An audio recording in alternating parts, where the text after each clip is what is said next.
লাদাখে দাবানলের মতো ছড়িয়ে পড়ছে আন্দোলন। পূর্ণ রাজ্যের মর্যাদা ও সংবিধানের ষষ্ঠ তফসিল এই কার্যকর করার দাবিকে কেন্দ্র করে লে লাদাখে বৃহস্পতিবার শুরু হয় গণবিক্ষোভ।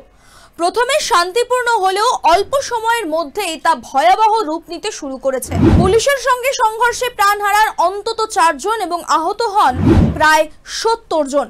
লে শহরের বিভিন্ন এলাকায় পুলিশের গাড়ি, দফতর, এমনকি রাজনৈতিক দলের অফিসে আগুন ধরিয়ে দেয় উত্তেজিত জনতা। পরিস্থিতি নিয়ন্ত্রণে আনতে প্রশাসন কারফিউ জারি করে এবং একাধিক বিধিনিষেধ ঘোষণা করে।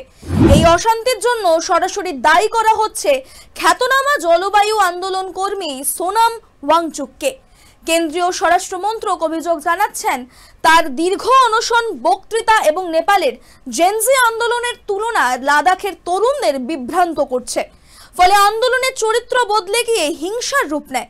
পাশাপাশি স্থানীয় কংগ্রেস কাউন্সিলর ফ্রুন্স স্ট্যানজিন সেপাগের নামও কিন্তু জড়িয়েছে এই বিক্ষোভের তালিকাতে। উল্লেখযোগ্য বিষয় হলো, সোনাম ওয়াংচুক বহুদিন ধরেই লাদাখের পূর্ণ রাজ্যের দাবি, পৃথক পাবলিক সার্ভিস কমিশন এবং 2টি লোকসভা কেন্দ্র তৈরির পক্ষে আন্দোলন করে আসছিলেন। প্রায় 2 সপ্তাহ আগে তিনি শুরু করেছিলেন অনশন, কিন্তু প্রশাসনের দিক থেকে একের পর এক বৈঠকের আশ্বাস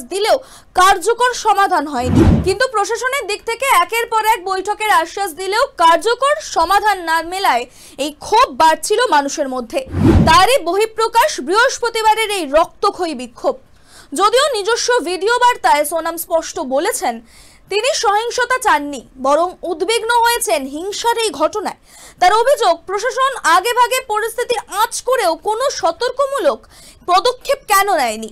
উল্টে দেরিতে বৈঠকের তারিখ দিয়ে পরিস্থিতি আরো ঘোলাটে করেছে। ফলে শান্তিপূর্ণ আন্দোলন হঠাৎই বিপথে চলে যায়। লাদাখবাসীর এই যে দাবি, তা কিন্তু একেবারেই নতুন নয়। 2019 সালে জম্মু ও কাশ্মীর থেকে পৃথক হয়ে লাদাখ কেন্দ্রশাসিত অঞ্চল হওয়ার পর থেকেই মানুষ পূর্ণ রাজ্যের মর্যাদা চাইতে শুরু করেছিল। পাশাপাশি ষষ্ঠ তফসিল কার্যকর করা, স্থানীয়দের জমি এবং চাকরির অধিকার সংরক্ষণ এবং পৃথক পাবলিক সার্ভিস কমিশন গঠনের মতো দাবিও কিন্তু বারবার উত্থাপিত হয়েছে। দীর্ঘ আলোচনার পরও কেন্দ্র থেকে সুনির্দিষ্ট পদক্ষেপ না আসায় ক্ষোভ জমে ওঠে। এবার সেই ক্ষোভে বিস্ফোরণ ঘটালো গণবিক্ষোভে। বৃহস্পতিবার লে শহরে শান্তিপূর্ণ মিছিল দিয়েই শুরু হয়েছিল এই বিক্ষোভ, কিন্তু কিছুক্ষণের মধ্যেই পুলিশের সঙ্গে সংঘর্ষ বাধে।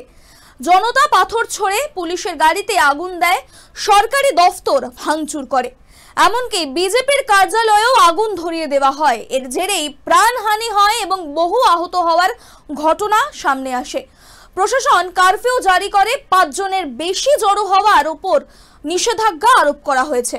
স্বরাষ্ট্র মন্ত্রকের দাবি, জলবায়ু আন্দোলন কর্মী সোনাম ওয়াংচুকের বক্তৃতায় তরুণদের উস্কে দিয়েছে। বিবৃতিতে বলা হয়েছে, নেপালের জেনজিদের এই আন্দোলনের সঙ্গে তুলনা টেনে সোনাম বিভ্রান্তি ছড়িয়েছেন। বহু নেতা অনশন প্রত্যাহারের আহ্বান জানালেও তিনি একেবারেই শোনেননি। এর ফলে অনশনরত জনতার একাংশ হঠাৎ ভেঙে গিয়ে হিংসাত্মক কর্মকাণ্ডে একেবারে জড়িয়ে পড়ে। এছাড়া স্থানীয় কংগ্রেস কাউন্সিলর ফ্রুন্স স্ট্যানজিন সেপাগের এই নামও কিন্তু সামনে এসেছে, যাকে বিভিন্ন ভিডিও ফুটেজে দেখাও যাচ্ছে। ভিডিও বার্তায় সোনাম ওয়াংচুক স্পষ্ট করেছেন, তিনি সহিংসতার একেবারেই বিরুদ্ধে। তার বক্তব্য, গত 5 বছর ধরে শান্তিপূর্ণ আন্দোলন চলছে, হঠাৎ করে তা হিংসাত্মক হওয়া রহস্যজনক। তিনি দাবি করেন, প্রশাসন আগেভাগে সতর্কতামূলক ব্যবস্থা নিলে এই পরিস্থিতি এড়ানো যেত। উপরন্তু বৈঠকের তারিখ বারবার পিছিয়ে দেওয়ার ক্ষোভ বাড়ছিল মানুষের মধ্যে। ফলে যুব সমাজ উত্তপ্ত হয়ে পড়ে। তিনি আন্দোলন স্থগিত করে শান্ত থাকার আবেদনও জানিয়েছেন। অশান্ত পরিস্থিতি সামাল দিতে প্রশাসন লে শহরে কারফিউ জারি করেছে।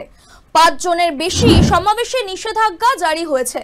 যে কোনো মিছিল বা পদযাত্রার জন্য আগাম অনুমতি বাধ্যতামূলক করা হয়েছে। নিরাপত্তা বাহিনী গুরুত্বপূর্ণ এলাকায় মোতায়েনও করা হয়েছে।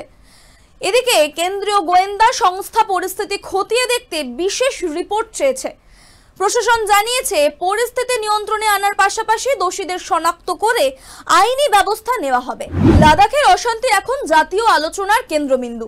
এদিকে আন্দোলনকারীদের দাবি, পূর্ণ রাজ্য ষষ্ঠ তফসিল কার্যকর করা, চাকরি এবং জমির অধিকার রক্ষা, অন্যদিকে কেন্দ্রের বক্তব্য উস্কানিমূলক বক্তব্য ও রাজনৈতিক সংশ্লিষ্টতা পরিস্থিতি উত্তপ্ত করেছে। এই দ্বন্দ্বের মাঝখানে প্রাণ হারালো নিরপরাধ সাধারণ মানুষ।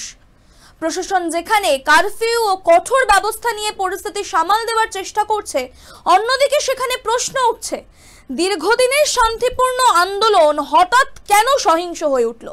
সোনাম ওয়াংচুকের বক্তব্য অনুসারে যেটা জানা যাচ্ছে, প্রশাসনের দেরি এবং অবহেলায় জনরোষ উস্কে দিয়েছে। অন্যদিকে আবার কেন্দ্রের মতে তার অনশন এবং বক্তব্যই তরুণদের বিভ্রান্ত করেছে, ফলে দায় এড়াতে কেউই রাজি নয়। কংগ্রেস কাউন্সিলরের নাম উঠে আসায় রাজনৈতিক তরজা আরো তুঙ্গে উঠেছে। এখন গুরুত্বপূর্ণ প্রশ্ন এটাই থেকে যাচ্ছে, লাদাখবাসীর বহু বছরের দাবি কি এবার পূরণ হবে, নাকি সহিংসতার ঘটনায় আন্দোলনের মূল লক্ষ্যই আড়ালে চলে যাবে? আন্দোলন স্থগিত হলেও পরিস্থিতি কিন্তু এখনো অগ্নিগর্ভ। বিশেষজ্ঞদের মতে এই জটিল সমস্যা সমাধান করতে হলে কেন্দ্রকে দ্রুত আস্থা করতে হবে এবং আলোচনার মাধ্যমে দীর্ঘমেয়াদী সমাধান খুঁজতে হবে। আর যদি তা না হয়, নতুন করে অশান্তি যে আবার মাথাচাড়া দেবে, সে আশঙ্কা একেবারেই কিন্তু উড়িয়ে দেওয়া যাচ্ছে না।